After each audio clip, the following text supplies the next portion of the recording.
Next important part है general examination. General examination में मैंने वाइटल बता दिया है, ठीक है, अच्छे से सब कुछ बता दिया है।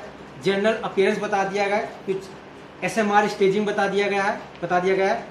अब इस वीडियो में particular general examination, actually general examination का ये पार्ट कहीं कहीं आपको हेड टू टो में ही बता दिया गया है। जैसे पहले जब हेड टू टो एग्जामिनेशन आई भी बता दिया, लेकिन वहां से वो क्लियरिटी, वो विजिबिलिटी नहीं बन पाता, इसलिए मैंने उसको अलग किया पार्टिकुलर जनरल एग्जामिनेशन के नाम से, ठीक है। पार्टिकुलर जनरल एग्जामिनेशन, इसका एक निमोनिक है पिकल। निमोनिक क्या है? पिकल। जे से जेबीपी, पी से पायलर, आई से एक टेरस, सी से साइनोसिस, एक सी से क्लबिंग, एल से लिम्फेडनोपैथी, ई से इडिमा। तो पिकल जे ये बहुत बहुत बहुत इंपॉर्टेंट है, इसको हम अच्छे से एक्सप्लेन करेंगे। पिकल का जो पहला पार्ट है पायलर, तो पायलर में क्या होता, एक्चुअली पायलर होता क्या? Paleness of skin and mucous membrane. Paleness of skin and mucous membrane is pallor, ठीक है। पायलर बेसिकली एनीमिया को बताता है। पायलर बेसिकली एनीमिया को बताता है, लेकिन पूछा जाता है और कहाँ कहाँ मिल जाता है। जैसे को आप बताओगे एनीमिया, जैसे दूसरा क्वेश्चन तो आपको हाइपोथर्मिया में भी पायलर मिल जाता है, शॉक के पेशेंट में भी आपको मिल जाता है पायलर, और एनीमिया में तो मिलेगा। दूसरी इंपॉर्टेंट क्वेश्चन पूछा जाएगा, कौन कौन सी साइट है जहां आप पायलर देखते हो? तो पहला सबसे important lower palpebral conjunctiva, P for P, palpebral conjunctiva में पायलर देखते हैं, ठीक है, लोअर। दूसरा नेल बेड में भी पायलर देखते हैं, ठीक है। स्किन में भी पायलर देखते हैं। पामर सरफेस, ये है पामर सरफेस, ठीक है, और ये है प्लांटर सरफेस, ठीक है। तो प्लांटर सरफेस मतलब सोल में भी देख सकते हो, यहाँ पे भी, ठीक है। तो ये इतनी जगह है जहाँ साइड पूछा जाए कौन कौन साइड पे देख सकते हैं, ठीक है। उसके बाद एक आता है जो कि मैंने बताया पायलर इनडायरेक्टली क्या बताता है? एनीमिया। तो एनीमिया माइल्ड, मॉडरेट, सीवियर क्या होता है? अगर हीमोग्लोबिन लेस देन सी है, 6 से कम है तो सीवियर, 6 to 9 है तो मॉडरेट, और 9 से ज़्यादा एडल्ट में 13 होता है, फीमेल में 12 होता है। तो 9 to लेस देन 13 मतलब 12.9, इसके बीच में है तो माइल्ड होता है, ठीक है। तो माइल्ड, मॉडरेट। अब एक क्वेश्चन पूछा जाता है, आप clinically mild, moderate, severe anaemia कैसे डिसाइड करोगे? बहुत बहुत बहुत इंपॉर्टेंट क्लिनिकल क्वेश्चन है कि ये एडल्ट की बात कर रहे हैं, एडल्ट और ओल्डर चिल्ड्रन के लिए, बड़े चिल्ड्रन के लिए, 6 से कम, सीवियर। इस चीज़ को आप, ये तो आप इन्वेस्टिगेशन कराओगे, सीबीसी उसमें आएगा। आप clinically mild, moderate, severe anaemia कैसे, बहुत पेट क्वेश्चन है, ठीक है। तो उसको हम बता रहे हैं अभी। अब देखने का एक तरीका बता देते हैं कैसे। जैसे सब कुछ पेशेंट है, राइट साइड खड़ा होना है, हैंड सैनिटाइज करना है, हैंड वार्म करना है, कंसर्न लेना, बेटा हम आपकी आँख की जांच करना चाहते हैं, कर लें, और उसके बाद प्रोसीजर उसके बताना है, ठीक है। तो आपने कहा जैसे 2 पार्ट है इस बच्चे का, जैसे ये जो पाल्पेब्री है, पाल्पेब्री, इसके जो नीचे ये है, ये पाल्पेब्रल कंजक्टाइवा है, और ये जो व्हाइट पार्ट है वो बल्बर कंजक्टाइवा है। तो पहले बल्बर और पल्बर। दूसरी चीज़ ध्यान देना है, दोनों एक साथ देखते हैं, रॉन्ग मेथड। जैसे आपने एक साइड का देखा, रॉन्ग मेथड, दोनों एक साइड। बच्चे को बोलना है ऊपर देखो बेटा, ये ऐसे करके देखना, दोनों हाथ एक साइड होगा, बच्चे बोलना ऊपर ताकि ये दिख सके। एक गलती मैंने की जानबूझ के, क्या? ये आर्टिफिशियल लाइट है, हमेशा पायलर एक्ट्रेस नेचुरल लाइट। अब यहाँ पे क्या बोलना है? बेटा चलो बाहर। जैसे आप बोलोगे बेटा चलो बाहर, आपने ऐसा क्यों, बाहर क्यों ले जा रहे हो? एग्जामिनर पूछेगा सर नेचुरल लाइट में। अब आप ऐसे बोल सकते हो सर नेचुरल लाइट में देखते हैं, तो इंप्रेशन अच्छा नहीं बनेगा। लेकिन आपने कहा उठा के चलो बेटा बाहर, तो एग्जामिनर बोलेगा, टोकेगा आपको, क्यों ले जा रहे हो? तब जब बताओगे, बात दोनों का मतलब सेम है, लेकिन वैसे बता, ये बहुत अच्छा इंप्रेशन बनता है। इसे कहते हैं एक्सप्रेशन ऑफ नॉलेज। तो ध्यान देना है, कंसेंट लिए, राइट साइड खड़े हुए, हैंड वॉश किए, हैंड वार्म किए अगर ठंडी का मौसम है, प्रोसीजर एक्सप्लेन किए, सब कुछ बताए, और उसके बाद देखने का तरीका फिर से बता रहे हैं। बेटा ऊपर देखो, इस तरह का, ये पाल्पेब्रल कंजक्टाइवा, यहाँ पे आपने पायलर देखा। अब मैंने बताया कि माइल्ड, मॉडरेट, सीवियर कैसे डिसाइड किए। आपने यहाँ देखा, उसको पाल्पेब्रल कंजक्टाइवा में पायलर है, तो क्या हुआ? माइल्ड हुआ। क्या हुआ? माइल्ड। उसके पाल्पेब्रल कंजक्टाइवा है, आपने पामर सरफेस में देखा, पामर सरफेस पे यहाँ पे भी पेलनेस है, यहाँ पे पेलनेस है, क्या हुआ? Conjunctiva palpebral plus palmar surface moderate, ठीक है। सीवियर कब हुआ? सीवियर देखो इसमें पामर क्रीज दिख रही है, ये पामर क्रीज है, देख रहे हो सबके अंदर। अगर देखो इससे इसका कलर डार्क है, अगर ये पामर क्रीज भी पेल हो जाए तब बोलते हैं severe pallor. Palpebral conjunctiva plus palmar surface plus palmar crease तीनों पेल है तो ये कोरिलेट करता है 9 से ऊपर हीमोग्लोबिन, 6 to 9 लेस देन 6। पूछा जाएगा कितने हीमोग्लोबिन पे कैसा क्या मिलेगा, माइल्ड मॉडरेट सीवियर क्या होगा। क्लिनिकली कैसे वो करोगे, तो पाइलर से रिलेटेड एक एक पॉइंट आपको, तो जो जनरल पार्टिकुलर एग्जामिनेशन है उसका पहला पॉइंट पाइलर का ये इंपॉर्टेंट है।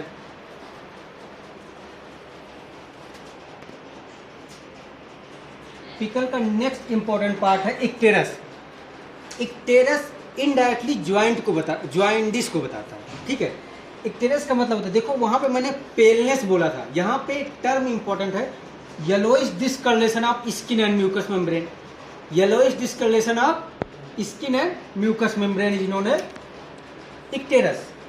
इक्टेरस क्या बताता है? ज्वाइंटिस को बताता है। एक क्वेश्चन पूछा जाता है कि नियोनेट में कब आपको कितने बिलिरुबिन पे विजिबल ज्वाइंटिस दिखाई देगा, और चिल्ड्रन या एडल्ट में, दोनों क्वेश्चन पेट क्वेश्चन होता है एग्जाम में। तो ध्यान देना, नियोनेट में 5 मिलीग्राम पर डेसीलीटर या उससे ज़्यादा पे, और चिल्ड्रन या एडल्ट में 2 मिलीग्राम पर डेसीलीटर या उससे ज़्यादा से। बहुत इंपॉर्टेंट क्वेश्चन है, ठीक है, ध्यान देना। अब ये ज्वाइंटिस को बताता है, तो ज्वाइंटिस आपका 3 तरीके, pre hepatic, hepatic, post hepatic. Pre hepatic को ही बोलते हैं हीमोलिटिक ज्वाइंटिस, क्योंकि हीमोलिसिस के कारण होता है, उसमें इनडायरेक्ट बिलिरुबिन बढ़ता है।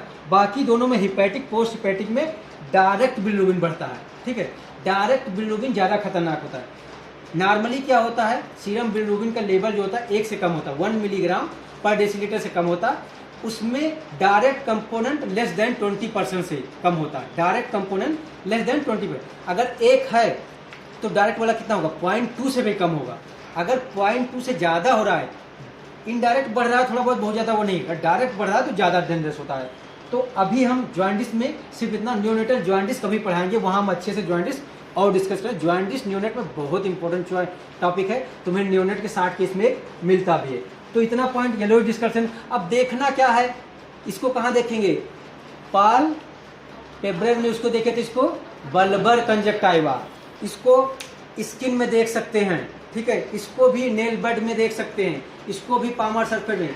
साइड बाकी सब है, पहला साइड चेंज हो गया। तो देखना, देखो सब कुछ राइट साइड खड़ा हुआ, कंसेंट लिए, हैंड वॉश किए, ठीक है, हैंड वार्म किए, प्रोसीजर एक्सप्लेन किए। उसके बाद देखना दोनों एक साथ करना। फिर बेटा नीचे देखो, बेटा नीचे देखो, शाबाश। देखो दोनों साइड उसको नीचे देखोगे तो आपका जो व्हाइट पार्ट है एक्सपोजर बढ़ जाएगा, ठीक है। अब एक क्वेश्चन पूछा जाता है, आप बल्बर कंजक्टाइवा में भी देखो, दो चीज है, इसका बैकग्राउंड व्हाइट है, तो अगर व्हाइट के बैकग्राउंड में कोई कलर आएगा तो उसका कंट्रास्ट मीडिया अच्छा काम करेगा, कंट्रास्ट मीडिया। तो दूसरा, इसमें कनेक्टिव टिश्यू जो होता है, इलास्टिक टिश्यू जो इसमें होता है, वो बिलिरुबिन के प्रति उसकी सेंसिटिविटी या इफेक्टिविटी ज़्यादा होता है, वो उसको ज़्यादा बाइंड करता है, इसलिए अर्ली आ जाता है। लेकिन ध्यान देना, मैंने न्यूनेट वाले में बोला है, न्यूनेट में कभी आई में इक्टेरस नहीं देखना है, एग्जाम में फेल कर देगा। न्यूनेट में क्या फॉलो कर, रेमर्स रूल 5 पार्ट में डिवाइड करते, वो हम ज्वाइंटिस में अच्छे से बताएंगे। आई में नहीं देखना, वहां पे ज्वाइंटिस न्यूनेट में कैसे करते हैं, जैसे ये है, इसको स्पिन को ऐसे दाबते हैं, देखना कभी ऐसे दाब के, उसके बाद दाब के ऐसे देखते हैं, वहां पे इस तरह स्किन में देखते हैं, चारों डोमेन में देखते चले जाएंगे।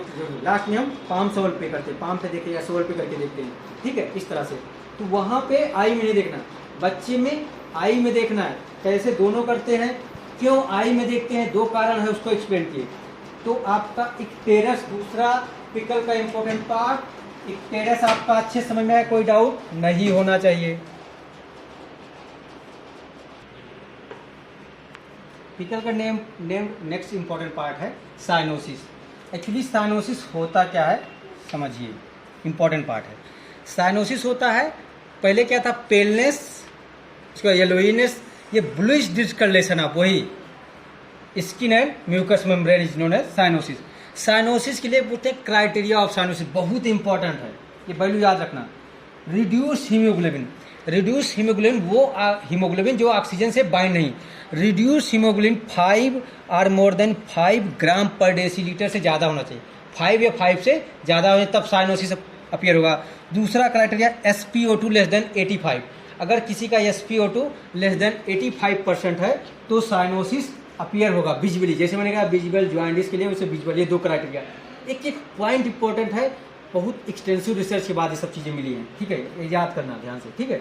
तो 2 ये क्राइटेरिया है। उसके बाद नेक्स्ट क्वेश्चन होता है कौन सा ऐसा कंडीशन है जहाँ पे साइनोसिस मास्क हो जाएगा। अगर किसी को सीवियर एनीमिया है, भले साइनोसिस है नहीं अपीयर होगा, क्यों? क्योंकि मैंने कहा रिड्यूस हीमोग्लोबिन 5 से ज़्यादा होना चाहिए। अब इसका मतलब समझ लो 6 से कम, 6 से कम मतलब या 6 या 5 है, अरे कुछ तो ऑक्सीजन से बाइंड होगा। मान लो इसका 6 है, 2 भी अगर बाइंड होगा तो कितना बचेगा, 4 या 3, तो अपीयर होगा। तो क्यों? इसलिए मैंने लिख के बताया हर चीज़ को, क्यों वहाँ जो सीवियर एनीमिया कंडीशन होता।